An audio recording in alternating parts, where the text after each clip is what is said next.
Life on our family ranch was quiet, simple, and free from city nonsense. That is, until a self-appointed HOA enforcer started showing up. He wasn't even a real officer, just a wannabe tough guy in a reflective vest, driving an old pickup with "security" spray-painted on the side. He'd strut around like he owned the place, lecturing us about community rules that didn't even apply to our ranch. The worst part? He began parking his beat-up truck right on our land, in front of the barn, blocking gates, even right next to our horse's water trough. Grandpa hated it, but at first, he told me, "Let him play pretend. He'll get bored soon enough." But the guy didn't get bored. He got bolder. Within weeks, he was at the ranch every other day. He'd bark orders like, "You can't store that tractor here," or "Your fence violates code." Grandpa tried reasoning with him, but the man only grew more arrogant. Then one evening, as we came back from the fields, there it was again. His truck parked smack in the middle of our driveway, blocking us completely. Grandpa's face turned red, his fists clenched. "That's the last straw," he muttered.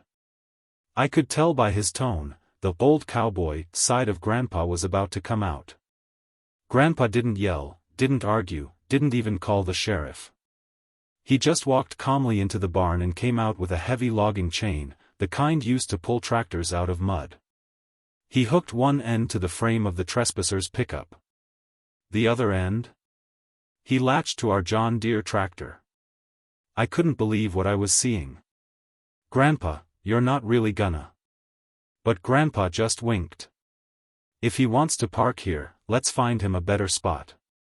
The tractor roared to life, gears grinding. With one smooth pull, Grandpa dragged the fake HOA cop's truck like it was a child's toy. The tires screeched across the dirt, carving ruts as the pickup skidded helplessly behind the tractor.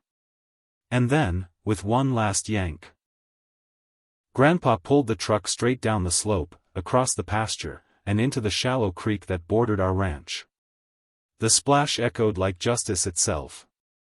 By the time the self-proclaimed cop came running, it was too late. His truck sat half-submerged, water rushing through the cab. He screamed, cursed, and threatened lawsuits, but Grandpa just leaned on his tractor, chewing a piece of straw. "Son," he said, "next time, park somewhere else."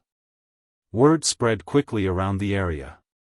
Nobody respected the fake HOA guy anymore. His authority, his rules, and his pride had all been drowned with that truck. He never parked on our land again.